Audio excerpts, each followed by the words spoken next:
गोरखपुर नाम का एक गांव हुआ करता था। उस गांव में ज्यादा लोग नहीं रहते थे। उस गांव में एक गर्भवती विधवा औरत रहती थी। उस औरत का नाम कमला था। कमला अपने घर में अकेली रहती थी। उसके पति की सारी जायदाद उसके नाम हो गई थी, पर सभी गांव वाले उस औरत को मनहूस औरत समझा करते थे और सभी उससे नफरत किया करते थे। एक बार कमला राशन की दुकान पर खाने का सामान खरीदने जाती है। भैया जी, जरा 1 किलो दाल चावल देना। अरे हाय हाय हाय हाय हाय हाय। अरे मनहूस औरत, मेरी दुकान में अपशुगन करवाने आ गई क्या? हैं? चल जा यहाँ से। मैं कुछ नहीं देने वाला हूँ तुझे। भाग भाग यहाँ से, चल जा, निकल। भैया जी, ऐसा मत कहिए। मैं गर्भवती हूँ, मुझे खाने की बहुत जरूरत है। मुझे खाना दे दीजिए। दुकानदार कमला को वहां से धक्के मारकर भगा देता है। तभी कमला रोते रोते उस गांव के किन्नरों के इलाके में आ जाती है।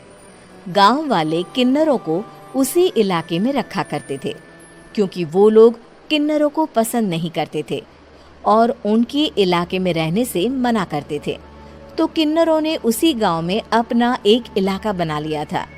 जब किन्नर लोग देखते हैं कि एक गर्भवती महिला रोते रोते उनके इलाके में आ गई है, तो सारे किन्नर कमला के पास जाकर उसका हाल पूछने लगते हैं। क्या हुआ बहन, तुम्हारी गर्भवती अवस्था में इतनी बुरी हालत कैसे? तुम रो क्यों रही हो? तुम डरो मत, हम तुम्हें कोई नुकसान नहीं पहुंचाएंगे।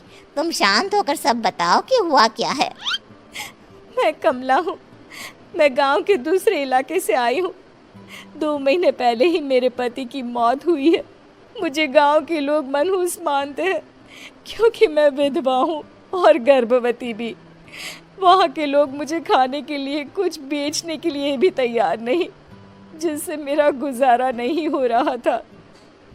कोई बात नहीं कमला, हम तुम्हारा ख्याल रखेंगे। किन्नर लोग कमला को एक खाली घर में रहने के लिए जगह दे देते हैं और उसकी देखभाल भी करते हैं। कुछ ही महीने बाद कमला अपने बच्चे को जन्म देती है। पर अफसोस, कमला बच्चे को जन्म देते ही अपनी जान गंवा देती है। जब सब किन्नर बच्चे को देखते हैं तो बहुत खुश हो जाते हैं, क्योंकि वो बच्चा भी किन्नर ही था। कमला ने एक किन्नर बच्चे को जन्म दिया था। अब इस बच्चे की देखभाल कौन करेगा? हम तो इस बच्चे को गांव के दूसरे इलाके में भी नहीं भेज सकते। और तो क्या हुआ, इस बच्चे की माँ नहीं रही तो हम इसे पालेंगे। अब ये हमारे इलाके में रहेगा, हमारे साथ रहेगा। फिर वो किन्नर उस किन्नर बच्चे को गोद ले लेते हैं, उसका नामकरण कराते हैं। उस किन्नर बच्चे का नाम शक्ति रखा जाता है। देखते ही देखते शक्ति बड़ी होने लगती है। उसके रंग रूप बहुत सुंदर थे। वो बहुत सुंदर किन्नर दिखती है। एक दिन शक्ति एक किन्नर से पूछती है, माँ जी सुनिए ना, ये गांव के दूसरे इलाके में भी तो लोग रहते हैं, तो हम वहाँ क्यों नहीं जाते? हम उनसे अलग क्यों रहते हैं? शक्ति, क्योंकि वो लोग हमारे जैसे नहीं, वो लोग हमें पसंद नहीं करते, इसीलिए हम उनसे अलग रहते हैं। क्यों? वो हमें क्यों पसंद नहीं करते? मुझे एक बार उस इलाके में जाना है। मैं एक बार वहाँ जाकर घूम कर आऊं। शक्ति, खबरदार, जो तू उस इलाके में कभी भी गई तो अपनी जान नहीं गंवाना चाहती तो उस इलाके में कभी कदम भी नहीं रखेगी, समझी? इतना कहकर वो किन्नर वहां से चली जाती है। शक्ति उस किन्नर की बात सुनकर बहुत रोती है। माँ जी, ऐसा कैसे कह सकती है? उन्होंने इतनी सी बात के लिए मुझे इतना डांटा। अब तो मैं उस इलाके में ज़रूर जाऊंगी। फिर एक दिन शक्ति गांव के दूसरे इलाके में चुपके से जाती है। ये लोग तो हमारे जैसे ही इंसान हैं, तो ये हमसे नफरत क्यों करते हैं? जब शक्ति उस इलाके में पहुंचती है तो गांव के सारे आदमी उसके रूप से मोहित हो जाते हैं। वो लोग ये अंदाज़ा नहीं लगा पाते कि वो किन्नर है। शक्ति की सुंदरता देखकर सारे गांव वाले उसकी तारीफ करने लगते हैं। तभी गांव का चक्कर लगाने गांव के जमींदार का बेटा हर्ष वहां पहुंचता है। हर्ष भी दिखने में बहुत सुंदर होता है। जब हर्ष ने शक्ति को देखा तो वो भी उससे मोहित हो गया, और जब शक्ति की नज़र हर्ष पर पड़ी तो वो हर्ष को देखकर मोहित हो गई। आपको पहले कभी इस गांव में देखा नहीं। इस गांव में आप नए हैं क्या? जी नहीं, वो मैं बस तभी शक्ति बोलते बोलते रुक जाती है और मन में सोचने लगती है, अगर मैंने इनको बता दिया कि मैं दूसरे इलाके से आई हूँ तो वो समझ जाएंगे कि मैं किन्नर हूँ, इसलिए मुझे इनसे झूठ ही बोलना पड़ेगा। शक्ति हर्ष को कहती है, जी हाँ, मैं इस गांव में नई आई हूँ, यहाँ अकेली रहती हूँ। वैसे आप कौन हैं? आप भी इसी गांव में रहते हैं? जी हाँ, मैं इस गांव के जमींदार का बेटा हूँ। आपको किसी भी चीज की जरूरत पड़े तो आप मुझे बता देना, मुझे अच्छा लगेगा। ऐसे ही शक्ति और हर्ष एक दूसरे से रोज मिलने लगते। वो दोनों अपने प्यार का इजहार करने एक दूसरे से मिलने जाते हैं। तभी शक्ति का पीछा करते करते एक किन्नर वहां आ जाती है। शक्ति, मैं तुमसे बहुत प्यार करता हूँ। मैं तुमसे शादी करना चाहता हूँ। क्या तुम मुझसे शादी करोगी? हाँ हर्ष, मैं तुमसे शादी करूंगी, पर मैं तुमको अपने बारे में एक सच्चाई बताना चाहती हूँ जो मैंने तुमसे छुपा कर रखी है।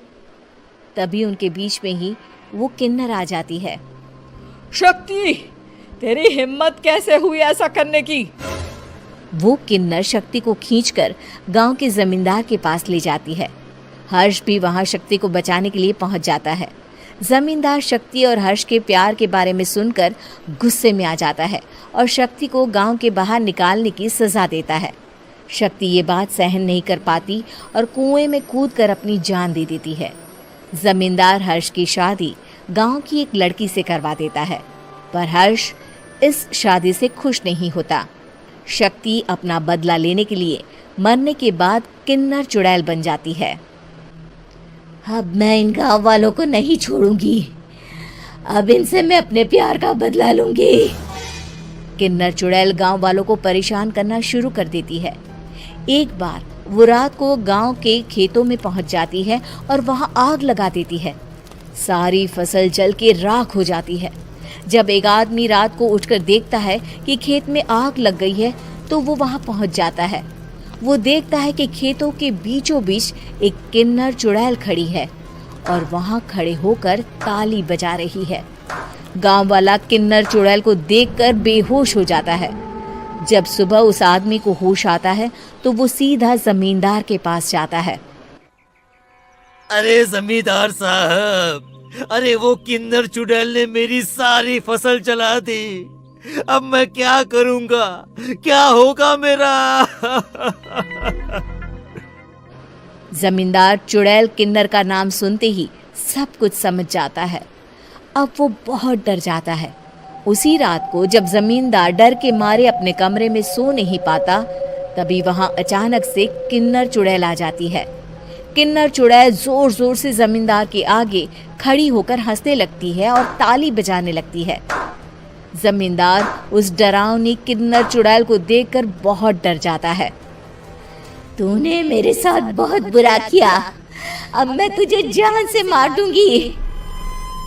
नहीं नहीं नहीं नहीं, नहीं। मुझे माफ कर दो, मुझे मत मारो। मैं कभी ऐसा दोबारा नहीं करूंगा। अब तुम जो बोलोगी वही मैं करूंगा। ठीक है, मैं चाहती हूँ कि किन्नर इलाका गांव के इलाके से जुड़े और गांव का कोई भी आदमी किन्नर समाज से द्वेष ना करे, उससे नफरत ना करे, नहीं तो मैं सारे गांव को मार दूंगी। और तुम गांव में एक नया कानून बनाओ कि अगर किसी ने भी किन्नर समाज को हानि पहुंचाने की कोशिश भी करी या इनसे भेदभाव करने की भी कोशिश करी तो उनको कड़ी से कड़ी सजा मिलेगी। हाँ, मैं ऐसा ही करूंगा। तुम जो बोलोगी वो मैं करूंगा, पर मुझे जाने दो प्लीज। तब वो किन्नर चुड़ैल वहां से चली जाती है। गांव का जमींदार किन्नर चुड़ैल का कहा मानते हुए दोनों इलाकों को एक कर देता है और नया कानून भी लागू कर देता है। तब से वहाँ किन्नर समाज और बाकी गांव वाले शांतिपूर्वक रहने लगते हैं।